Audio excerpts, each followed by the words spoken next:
CSI Madhya Kerala മഹാ ഇടവക bishop father doctor മലയിൽ സാബുക്കോശി. ശ്രീ മലയിൽ സാബുക്കോശി, ഇത്രത്തോളം എന്താണ് ഒരു മനുഷ്യൻ എന്നുള്ള നിലയ്ക്കും മലയാളി എന്നുള്ള നിലയ്ക്കൊക്കെ വേദനിപ്പിക്കുന്ന ദൃശ്യങ്ങൾ പുറത്തേക്ക് വരുമ്പോൾ ഡോക്ടർ മലയിൽ സാബുക്കോശിയുടെ വാക്കുകളിലേക്ക്.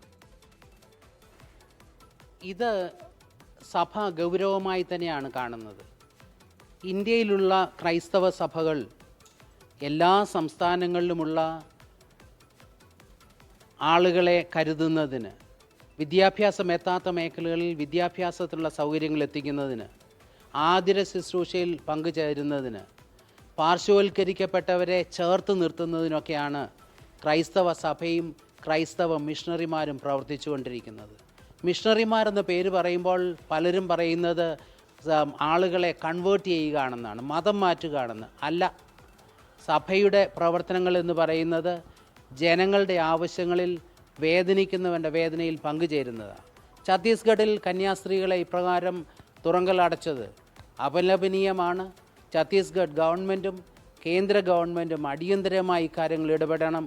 അവരുടെ പേരിൽ അനാവശ്യമായി അവരെ തുറങ്കലടച്ചതിൽ അവരെ അതിൽ നിന്ന് വിടുവിക്കണം എന്നും സഭ ആവശ്യപ്പെടുന്നു. കേരളത്തിലടക്കം BJP ക്രൈസ്തവ സഭകളുമായി അടുക്കാൻ ശ്രമിക്കുന്നു. എന്നാൽ നോർത്ത് ഇന്ത്യയിൽ വ്യത്യസ്തമായൊരു നിലപാട്. ഇതിനെയാണ് ഇപ്പോൾ ദീപിക കൂടി ഈ ഒരു വിഷയത്തിൽ ഒരു വിമർശനം ഉന്നയിച്ചിട്ടുണ്ട്. അങ്ങനെ തോന്നുന്നുണ്ട്, രണ്ട് നിലപാട് സ്വീകരിക്കുന്നുണ്ടോ?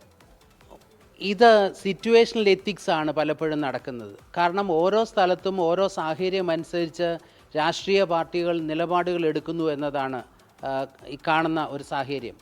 ഞങ്ങൾ പ്രതീക്ഷിക്കുന്നത് അതല്ല. ഇന്ത്യയിലാകമാനം ഏത് സ്ഥലത്തും ന്യൂനപക്ഷങ്ങൾക്ക്, ക്രൈസ്തവ സമൂഹത്തിന് ആരാധിക്കുവാൻ, അവരുടെ വിശ്വാസം എന്തെന്ന് പറയുവാനുള്ള സ്വാതന്ത്ര്യം ഭരണഘടന നൽകുന്നുണ്ട്. ആ സ്വാതന്ത്ര്യം നിലനിർത്തി തരേണ്ടത് സർക്കാരുകളുടെ ഉത്തരവാദിത്വമാണ്. പ്രത്യേകിച്ച് ഛത്തീസ്ഗഡ് ഗവൺമെൻറ്റെയും കേന്ദ്ര ഗവൺമെൻറ്റെയും ഉത്തരവാദിത്വമാണ് ഇപ്പോൾ കന്യാസ്ത്രീകൾക്ക് നേരിട്ടിരിക്കുന്ന വലിയ പ്രതിസന്ധിയിൽ. ആരുടെയെങ്കിലും ഭാഗത്തുനിന്നുണ്ടാകുന്ന സമ്മർദ്ദമുണ്ടാകുമ്പോൾ അതിനനുസരിച്ച് പ്രവർത്തിക്കാനുള്ളതല്ല സർക്കാരും പോലീസും. നീതി നടപ്പാക്കേണ്ടവരാണ്. അതുകൊണ്ട് നീതിയുക്തമായി പ്രവർത്തിക്കണമെന്ന് ഞങ്ങൾ ആവശ്യപ്പെടുകയാണ്.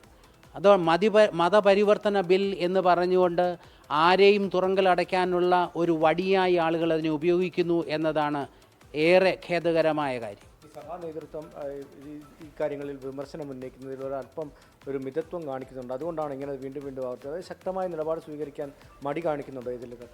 സഭ എപ്പോഴും സൗഹാർദ്ദത്തിൻ്റെ പാതയാണ് എപ്പോഴും തിരഞ്ഞെടുക്കുന്നത്. ശക്തമായ പ്രതികരണം നടത്തുന്ന തിരുമേനിമാരുമുണ്ട്. മന്ത്രി വി ശിവൻകുട്ടി പറഞ്ഞ ധൈര്യമില്ലാത്ത അവരുടെ കൂട്ടത്തിലുള്ള ആളല്ല ഇത്.